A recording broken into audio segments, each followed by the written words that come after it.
¿Cómo les va? Muy buenas noches, bienvenidos a El Día de una vez más, un jueves más aquí en la pantalla del canal público de la región, del canal de la Universidad Nacional de Mar del Plata, también a través de YouTube, donde ven cada una de estas emisiones y pueden compartir el material en cualquier momento del día que ustedes así lo dispongan, también a través del canal de la universidad dentro de YouTube. Digo todo esto porque también a la vez estoy tratando de pensar cómo comenzar este programa, digamos, ¿no? Pues parece recurrente la cuestión de la temática, porque parece recurrente la cuestión de la crisis, porque parece recurrente las circunstancias que tienen que ver con la inflación, que la de junio, bueno, hoy se conoció, digamos, el nuevo dato que está dentro de los parámetros a los que ya nos acostumbramos, pero un parámetro altísimo, digamos. Y la de julio ya promete ser peor, sobre todo con esta inercia inicial que ha tenido la cuestión de precios, a partir de la inestabilidad generada desde el cambio del Ministerio de Economía a nivel nacional, que se fue Guzmán y que asumió Batakis que dio medidas que convencieron de entrada. Claro, lo que faltó fue el respaldo dentro del frente de todos. Alguien decía el otro día, si Cristina habla, los mercados se enojan. Si Cristina no habla, los mercados también se enojan. Entonces no hay solución. Claro, el tema es justamente eso. El problema es Cristina, básicamente, dentro del frente de todos, generando una inestabilidad que pareciera, por momentos, no quiero aventurarme nada, ¿no? Pero pareciera que intenta desestabilizar al propio presidente de la Nación. Miren con el cuidado que estoy diciendo lo que todos, de alguna forma, más o menos estamos suponiendo dentro de esta coalición de gobierno que no para de darnos susto, digamos, con respecto a la inestabilidad generada. Y por supuesto que eso repercute en los lugares donde supuestamente más se quiere defender, según la ideología presentada, por lo menos discursivamente. La palabra ideología es muy grande.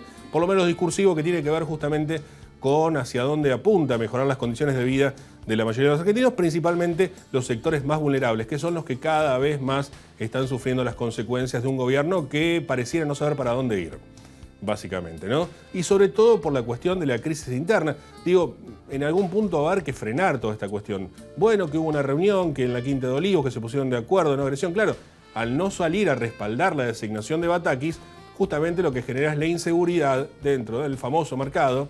Vieron que el mercado es como la gente, ¿no? Es como ese grupo entelequia, ¿no? Que no sabemos quiénes son, pero son los que nos regulan prácticamente toda la vida, ¿no? Digamos, la culpa es de la gente, la culpa es del mercado, la culpa es del dólar. Bueno, la culpa es nuestra, básicamente, ¿no? Que la culpa es de todos nosotros y particularmente de quienes tienen la función de gestionar una administración que nos permita salir en algún momento de estas circunstancias graves. Decir lo que pueda decir ahora será en vano porque mañana pueda cambiar. E incluso es distinto a lo que por ahí podríamos haber dicho ayer. Claro, ayer el dólar se dispara, llegando a estos nuevos récords que está alcanzando. ¿Qué dólar? El dólar blue, uno de los tantos que aparece por allí. Nuevas medidas restrictivas para con el dólar, subiendo un 10% las compras con tarjetas en el exterior. Y ahí sale el pensamiento discursivo también, pseudo progresista, de bueno, si se puede ir al exterior a gastar en dólares, que pague un 10% más. Primero, ¿por qué? Sería la pregunta, ¿no? Porque además estamos abarcando un amplio abanico de posibilidades. De una familia que ahorró todo el año para irse al sur de Brasil una semana en colectivo y que ahora tiene que pagar un 10% más, que ya ni le alcanza para poder pagarlo. Cambió a la persona que por ahí sí tiene la posibilidad y que se va un mes a Europa. Ahora, ¿por qué debería pagar eso también? Y aparte de eso, digo, como para no hacerlo tan una cuestión ideológica o ricos contra pobres, digamos, ¿no? Que pareciera esa la discusión por momentos, aumenta Netflix, por ejemplo, y cualquier otro tipo de aplicación que pagamos, creo la mayoría, digamos, ¿no? Que pueda tener más o menos un intento. Digo, ¿por qué esto? ¿En qué sentido? ¿El problema es el dólar? No, el problema son los pesos, básicamente. ¿Cómo sustentamos con dólares eso? Y por eso se va el dólar, ¿no? Y la bola de pesos que está dando vuelta ahí en bonos y que en cualquier momento va a estallar. Ese es el gran problema que tiene Argentina. No son los dólares, son los pesos. Lo que pasa es que seguimos pensando en dólares pese a que nos piden pensar en la moneda. ¿Sirve de algo la moneda argentina? ¿Sirve como fondo de inversión? No, no sirve como lugar de reserva, de inversión, de ahorro que pueda tener el argentino. Sirve para comprar cosas y hasta ahí nomás, porque compras algunas cosas sí, otras no, el resto está en dólares. ¿Sirve? ¿Para qué sirve el dólar? ¿Para qué sirve el peso argentino? Estamos pensando en una economía dolarizada, donde el dólar lo único que hace es continuar devaluándose. Me decía alguien por ahí, dólar, pero si no veo un dólar, tengo el de la suerte nada más. Bueno, ya son como 300 mangos, te quiero decir.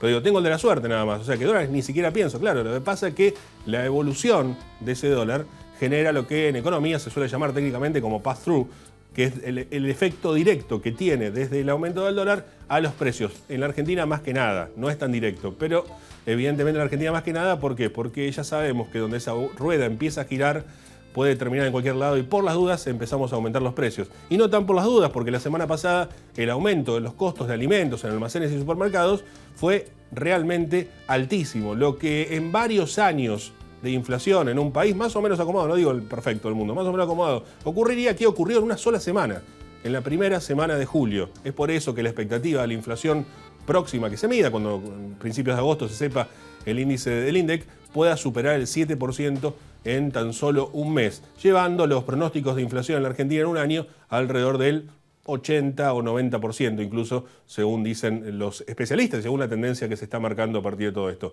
No hay solución. Digo esto y lo podría repetir la semana próxima y la semana anterior. La cuestión de la crisis no encuentra un fondo y no encuentra un lugar donde llegar. Bueno, el único fondo, el Fondo Monetario Internacional, que es donde dice la nueva ministra que nos vamos a ajustar y por eso no vamos a gastar más de lo que tenemos. Bueno, está bien, en algún momento hay que tomar ese tipo de medidas. Ahora, es totalmente contradictorio lo que se plantea y es totalmente contradictorio el discurso que después uno escucha. ¿Para dónde vamos, muchachos? Cuéntenos cuál es la idea y fíjense si se ponen de acuerdo entre ustedes como para poder tener algún rumbo. Porque mientras todo esto pasa, mientras las crisis se suceden, mientras los ciclos económicos vuelven a fallar, mientras volvemos a pensar que un nombre nos va a cambiar las cosas, mientras creemos que porque ahora salió Guzmán viene Batakis y vamos a poder solucionar algo, una cuestión que si lo pensamos 30 segundos nos vamos a dar cuenta que no, la situación de fondo sigue ocurriendo. Y sigue ocurriendo la situación de extrema pobreza, de la pobreza estructural. Sigue ocurriendo la cuestión de venta y consumo de estupefacientes, por ejemplo. De eso vamos a hablar en la jornada de hoy. ¿Qué está pasando con eso? Digo, las problemáticas de fondo, mientras discutimos, por ejemplo, si la zona roja se trata o no de una situación de género, una cuestión particular, también hay una cuestión de venta de estupefacientes, que está, digo, esto certificado en las causas que se han iniciado en muchos aspectos. De eso vamos a hablar en un rato. Mientras seguimos discutiendo el reconocimiento facial en Mar del Plata, ¿no? Nos estamos viendo cómo la gente se sigue muriendo de hambre en los barrios. Digo, la gente, los barrios, ¿no? Todas cuestiones así muy metafóricas que seguimos utilizando para no darnos cuenta de una realidad que suele ser cada vez más cruel. Si les parece, presentamos nuestros auspiciantes y ya comenzamos nuestro programa.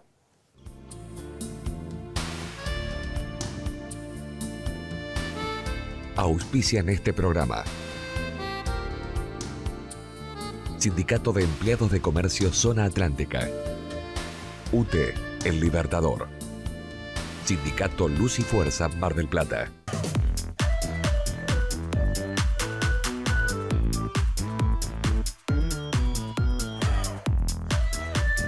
Personal.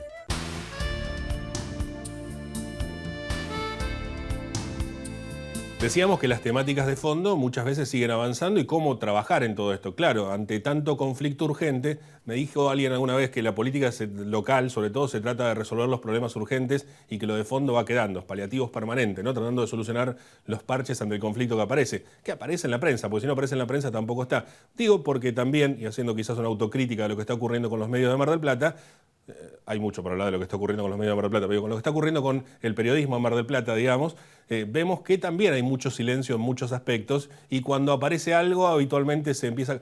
Es una época bastante rara, les quiero decir, incluso haciendo una situación autocrítica con los medios de comunicación aquí en la ciudad de Mar del Plata, por lo menos en Mar del Plata, no sé en el resto porque no tengo tanta visión con respecto a eso. Conociendo el medio local, llama la atención cómo seguimos callando un montón de cosas que están ocurriendo y nos vamos por los títulos importantes y habitualmente a favor del oficialismo. Pero digo, dejando de lado eso, una de las problemáticas que sigue vigente es el tema consumo y venta de estupefacientes. Y tenemos el gusto de saludar al referente de las fiscalías especializadas en estupefacientes, que es el doctor Leandro Favaro. Doctor Favaro, ¿cómo le va? Buenas noches, gracias por atendernos. ¿Qué tal, Nico? Buen día, ¿cómo están? Buenas noches. Muy bien, gracias por estos minutos y por habernos esperado. También las cuestiones técnicas lleva algunos minutos más que lo que estamos al aire, así que muchísimas gracias. Y digo, en el marco de este panorama general que tiene un montón de crisis coyunturales o de momento, bueno, en la Argentina en definitiva, un poco de lo que comentaba recién, dentro de una opinión personal, a la cual no quiero sumarte, Leandro, pero digo, en ese marco, ¿cuál es la situación de los problemas de fondo? Por ejemplo, el tema, digo, como líneas generales, ¿cuál es la situación actual y particularmente en nuestro distrito con respecto al tema de la venta de estupefacientes, Leandro? Bueno, la situación es compleja. Desde hace no menos de 30 años, el consumo de estupefacientes y el comercio, sobre todo estupefaciente, no ha dejado de crecer, ha crecido exponencialmente. Esto lo acreditó ya la Corte Suprema, nuestra Corte Suprema, nuestro máximo tribunal, en el fallo Arriola, que ya tiene casi unos 15 años, donde con datos muy precisos de la ONU, locales, latinoamericanos demostraron que, por un lado, el consumo de estupefacientes seguía creciendo, como decía, exponencialmente, pero también el comercio de estupefacientes. En ese caso, la Corte lo que analizó fue justamente cómo unas teorías punitivas o políticas criminales punitivas respecto al consumidor no habían bajado o no habían reducido o mitigado el comercio de estupefacientes. Eso que se analizó hace 15 años, hoy sigue exactamente de la misma manera. La situación en Mar del Plata es muy compleja. Afortunadamente, tengo que decirlo así, no hay niveles de violencia o de disputas territoriales entre las bandas que comercializan estupefacientes en Mar del Plata, pero ciertamente el panorama es muy complejo. Hay muchas diferencias que a veces obviamos, ¿no? Como aquella frase de Funes el Memorioso, ¿no? Pensar es olvidar diferencias, generalizar y abstraer, digamos. En esas cosas olvidamos muchas veces estas cuestiones, digamos, de diferenciar en distintas situaciones con la venta de drogas puntualmente, ¿no? El narcomenudeo, que es por ahí lo que está a tu cargo, digamos, en cuanto a la investigación, la instrucción y demás. La cuestión del narcotráfico como una cuestión federal, digamos, en ese sentido. La cuestión de la tenencia para consumo, que también es otra cuestión que vamos tratando de entender dentro del marco de lo que está ocurriendo. Digo, en estas diferencias, Mar del Plata, ¿en qué lugar está de todas estas cuestiones? Bueno, Mar del Plata tiene, a partir de lo que nosotros podemos ver en los encuentros cotidianos que se hacen por ahí incluso a través de otras fiscalías, de otros colegas, una gran cantidad de usuarios y usuarias de cannabis, ¿no?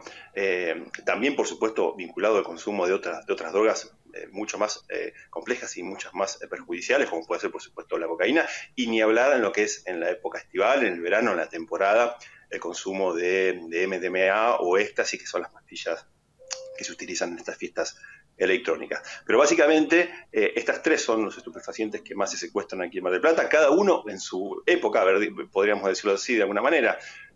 Piensen ustedes que sobre fines de abril o principios de mayo es cuando se produce lo que es la cosecha de las plantas de marihuana, y en esa época y algunos meses anterior se encuentra en casi todos los allanamientos que hacemos de la Fiscalía y en casi todos los allanamientos que hacen mis colegas por otros delitos se encuentran plantaciones que son naturalmente secuestradas, salvo en aquellos casos, por supuesto, que la persona pueda acreditar que está registrada en el REPROCAM y que utiliza el estupefaciente con fines medicinales.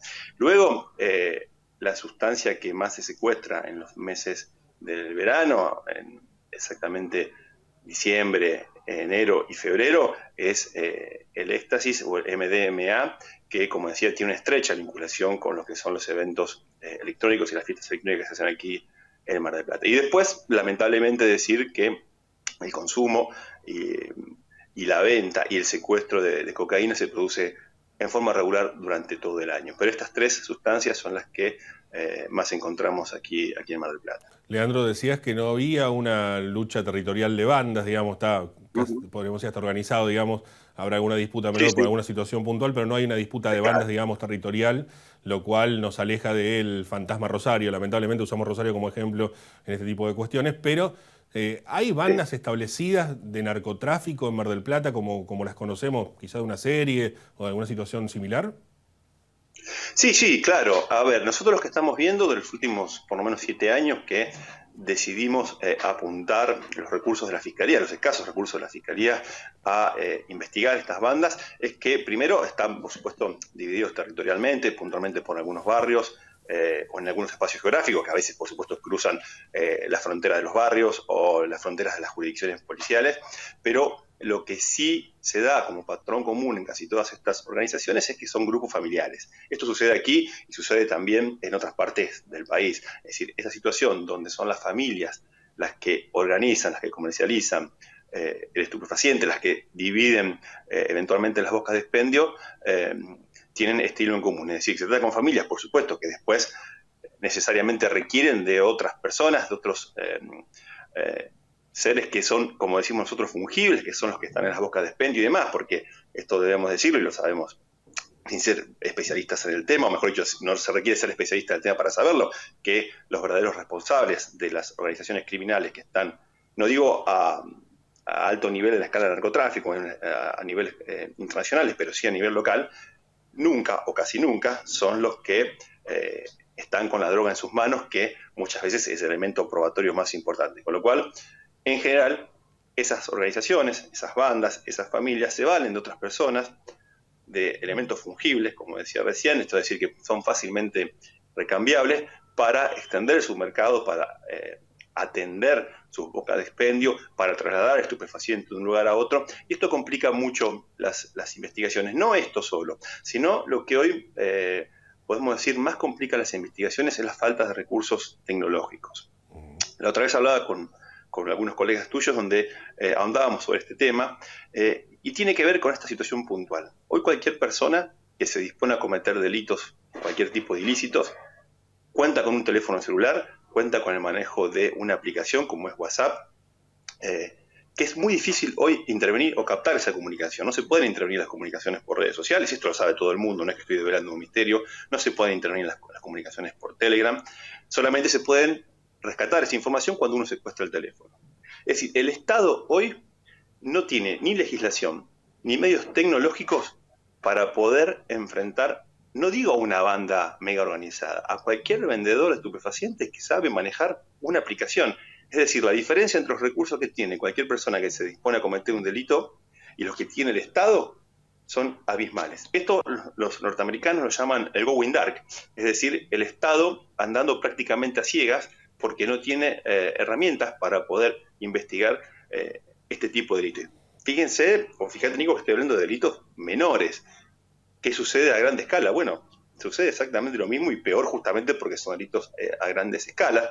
Y eso se ve reflejado puntualmente en que grandes de las personas señaladas, investigadas o denunciadas como actores principales del narcotráfico, no solamente local, sino provincial y nacional, terminan muchas veces siendo imputadas por lavado de activos por la imposibilidad de investigarse en el medio, por no contar con las herramientas de lo que es efectivamente el tráfico de droga. Así que a la situación compleja que se vive en Mar del Plata, vinculada al consumo, al comercio, a las distintas épocas del año, hay que sumarle además las pocas herramientas que el Estado tiene para poder investigar y combatir a los narcotraficantes. La situación es ciertamente compleja y desesperante en ese punto. Claro, pregunto, digo, ahí hasta donde se pueda y tampoco para complicar en una respuesta que pueda complicarte, Leandro, pero digo, el recurso tecnológico por un lado y el recurso humano por el otro, digo, que es escaso y que uno podría suponer que en el inicio, por ejemplo, de la investigación o cuando se llega la primera llegada al lugar de donde se podría hacer un allanamiento y demás, puede haber algún tipo de situación más compleja, digamos, de resolver por el propio recurso humano, que digo, lo tradicional de narcotráfico, esto lo sé básicamente por la ficción que uno ve, pero digo, por lo que hemos hablado también con vos en algún otro momento y con distintos referentes de la justicia y la investigación, digo, cuesta la principal ventaja que tiene el narcotráfico es la cuestión de poder corromper todos los sistemas, digamos, ¿no? En este sentido. Absolutamente. Digo, ¿por qué? Porque va, digamos, ganando territorio por la situación que quizás hablábamos al comienzo también de la Argentina misma y de los países quizás en desarrollo. Con suerte Argentina tiene esta virtud, pero digo, y genera una situación muy vulnerable para que el narcotráfico pueda meterse justamente. Digo, también aparece esta cuestión, ¿no? De no tener quizás una investigación de un equipo de investigadores especializados, digamos, en esta temática. Sí, absolutamente. Esto que vos decís, Nico, es así. El narcotráfico tiene enormes cantidades de recursos para corromper cualquier institución del Estado y esto sucede habitualmente, sucede aquí, sucede en Rosario, sucede en Buenos Aires, en cualquier parte del mundo. Por eso justamente la situación o esto que se menciona como una batalla perdida tiene mucho de verdad porque es así. Nosotros tenemos aquí en la Fiscalía, contamos con mi colega, con la doctora Ledema, con 5 instructores para todo lo que es la ciudad de Mar del Plata, instructores e instructoras que realmente dejan todo en cada investigación. Allanamos los viernes, los sábados, los fines de semana, los feriados, lunes, martes, y ciertamente se nos complica mucho. Y también tenemos al cuerpo de investigadores del CATI, que depende de la Fiscalía General, para realizar ciertas investigaciones, básicamente aquellas que puede estar involucrado por ahí personal policial, tanto de la provincia o de Policía Federal o el Servicio Penitenciario o lo que sea. Pero bueno, realmente el nivel de litigiosidad en tema de narcotráfico es tan alto que siempre los recursos técnicos y en este caso los humanos son escasos. Pero bueno, ciertamente nos gusta hacer el trabajo, nos sentimos cómodos, por eso también ponemos a disposición todo lo que tenemos para hacerlo y en la medida de lo posible tratamos de muchas veces poder solucionar algunos conflictos que se dan barriales. Después tenemos la satisfacción de por ahí desarticular bandas, que es en términos investigativos una enorme alegría, pero a veces resolvemos pequeños conflictos que llevan tranquilidad al barrio, llevan tranquilidad al vecino y eso nos hace muy feliz. Que tengo varias preguntas, ¿no? Quisiera hablar de la situación entre la investigación provincial y lo que tendría que ser ya al paso federal y esa comunicación. Digo, hay mucho para hablar de esta temática, pero quiero preguntar por algo coyuntural también. Decía al comienzo el tema Zona Roja. Digo, ¿han sido convocados para hablar de esta temática? Porque hay una ligación permanente, digo, por los testimonios de los vecinos, por también las causas que se han hecho, ¿no? Muchos procedimientos en esa misma zona. Recuerdo que un exsecretario de Seguridad decía que es la zona blanca más que la zona roja por la venta de estupefacientes justamente, la venta de cocaína puntualmente. Digo, ¿han sido convocados para discutir esta temática? Porque parece que se trata de una cuestión netamente de a qué lugar llevar la situación y no, o una cuestión de género, o una cuestión de prostitución sí o prostitución no, y no una cuestión, digo, abarcativa de la cuestión. No hemos conversado con lo que tiene que ver con el traslado de la zona roja en el último tiempo, ni con el proyecto de ordenanza. En ese punto no hemos sido convocados. Ciertamente, no sé si sería pertinente que nosotros estemos para discutir eso. Sí, lo que hemos conversado permanentemente y principalmente, por supuesto, con la jefatura local, con la gente de drogas ilícitas y con la Secretaría de Seguridad, puntualmente con Martín Ferlauto ahora, lo que tiene que ver con todo lo que es la prevención y la investigación de los delitos. En ese punto sí hemos conversado y venimos conversando desde hace 4 años o 5 años, pero lo que tiene que ver con el traslado y la reubicación de la zona roja no hemos sido convocados. Insisto, no sé si sería pertinente nuestra presencia ahí, pero sí hemos trabajado en conjunto con la Secretaría de Seguridad de la Municipalidad, con la Jefatura Departamental y con drogas ilícitas en lo que tiene que ver con la venta de estupefacientes en la zona roja. Sí quiero dejar en claro esto que el mayor efecto que se ha producido en esa zona tiene que ver, y voy a ser totalmente honesto, con la actividad y la hiperactividad de los vecinos que se movilizaron y realizaron todas las protestas que estaban a su alcance. Por más que en algunas de esas protestas hayamos sido objeto nosotros de reclamos, creo que ha sido una situación bastante loable y plausible que ha terminado de la mejor manera, que tiene que ver justamente entre todas las personas que tenemos el deber de intervenir, de recoger el guante y ponernos el tema del hombro. Por eso quiero rescatar también a los vecinos de ahí de la zona del Luro que han hecho, lamentablemente han tenido que recurrir a esto, pero ha dado sus frutos. Seguro. Leandro, una última pregunta y quizás con un tono de tu especialidad, sabiendo, con tanto conocimiento, con tanta trayectoria, trabajando muy fuertemente en esta temática. Me queda eso dando vuelta de la batalla perdida, pero eso es en el mundo entero, digamos, no es una cuestión ni local ni nacional, en el mundo entero, ante esto que mencionabas hace un rato con respecto a la lucha contra el narcotráfico y contra la venta de drogas en general, digamos, en lo particular. Pero digo, ¿cuál sería la situación?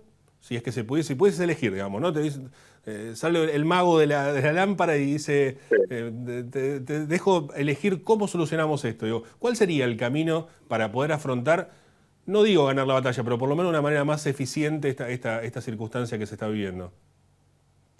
Bueno, a ver, la primera, lo que voy a decir, creo que no lo comparte nadie en la provincia de Buenos Aires, que es ampliar la competencia de las fiscalías de la provincia de Buenos Aires en lo que es materia de narcotráfico. Es decir, no solamente el narcomenudeo, sino llegar hasta cadenas más altas del tráfico, por supuesto con un límite provincial. Es decir, todo aquel tráfico que sea interprovincial, sí que ya sea de competencia del Fuero Federal. Pero me parece que una situación primordial es que la provincia amplíe su competencia. Insisto, creo que nadie opina como yo en esto, pero me parece una situación fundamental.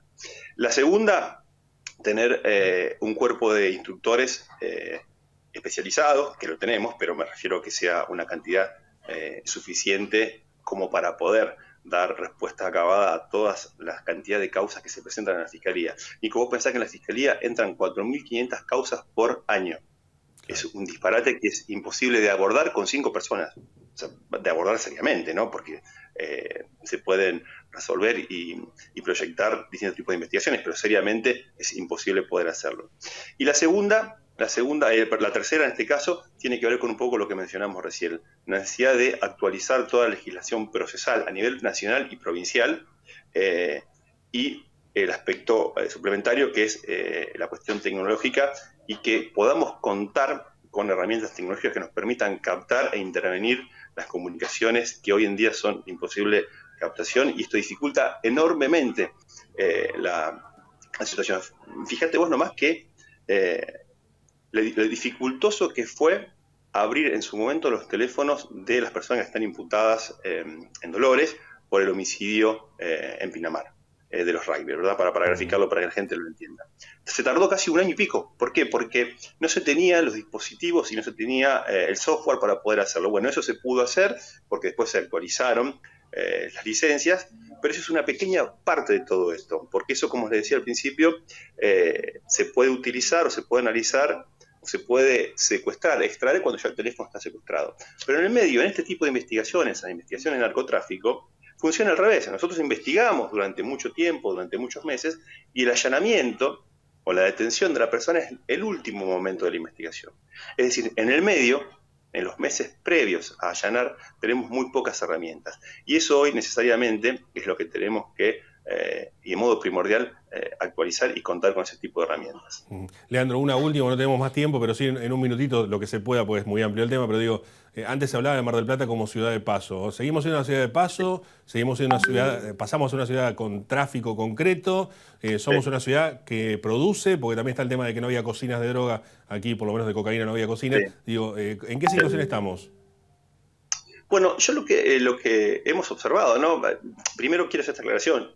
La hago sobre el final de nuestra charla, tenía que haberla hecho. Nosotros hablamos siempre de lo que está judicializado, ¿verdad? Claro. Nosotros de estas 4.500 causas que yo les cuento, de ahí sacamos la información que estoy reproduciendo y que les estoy contando o que vamos charlando. Pero el mundo que no entra a la Fiscalía es seguramente muchísimo más grande de lo que conocemos. Entonces, quiero hacer esta aclaración que yo hablo de lo que nos llega, de la información que tenemos, y no de las especulaciones que podemos hacer. De lo que tenemos nosotros, de la información que hemos recogido, alguna que está documentada, otra que no está documentada y demás, vemos que si bien hay cocinas en Mar del Plata, no son cocinas donde se cocine efectivamente la pasta base. Es decir, lo que llega para trabajar en las cocinas, para decirlo de alguna manera, es la pasta base. Esa pasta base se cocina y ahí se convierte, después de distintas incorporaciones de productos, en clorhidrato de cocaína, ¿verdad? Uh-huh. Esas cocinas aquí en Mar del Plata, nosotros no tenemos información que haya, tal como yo las cuento. Lo que hay sí son cocinas de estiramiento. Claro. Cocinas de estiramiento que pueden ser de mayor o menor sofisticación. Quiero decir, hay una persona que puede estirarla en su domicilio, en una cocina tal como la conocemos, y otras que pueden cocinarla, estirarla, agregarle componentes para generar mayor ganancia en una casa con distintos elementos que nos puede imaginar a nosotros como las de la serie, ¿verdad? Pero lo que es la cocina de la pasta base que se convierte en clorhidrato de cocaína, aquí en Mar del Plata por ahora no tenemos información que exista. Leandro, hay este tipo de cocina, sí. Sí, no, simplemente agradecerte por estos minutos, muy claro. Nos queda muchísimo para hablar y por preguntar. Te vamos a volver a molestar en otro momento para seguir con la entrevista, si te parece. Ningún problema, a disposición. Muchas gracias, un abrazo grande. Adiós, adiós. El doctor Leandro Favaro, titular de la Fiscalía Especializada en Estupefacientes, bueno, y un poco de la realidad que se está viviendo en Mar del Plata en relación a este tema. Viajar en colectivo te conviene. Ahora tenés una respuesta inmediata a todas tus consultas. La nueva línea gratuita de atención al usuario. 0800-333-0701. Viaja asegurado. Viaja tranquilo. Subite a los colectivos de Mar del Plata. Sindicato Luz y Fuerza Mar del Plata. 25 de mayo, 4135. Los pluviales no producen basura. Nosotros nos ocupamos del mantenimiento.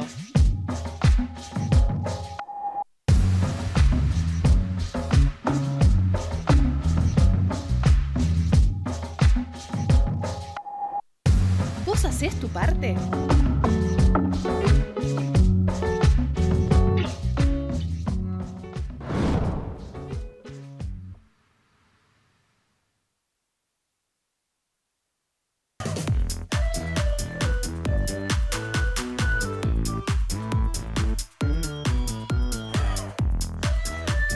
Personal.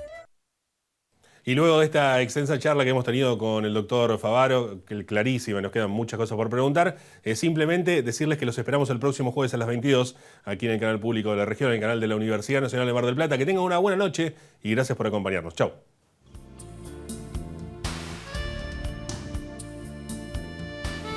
auspiciaron este programa. Sindicato de Empleados de Comercio Zona Atlántica. UT, El Libertador.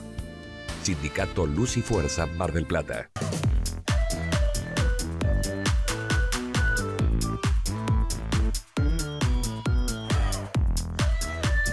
Personal.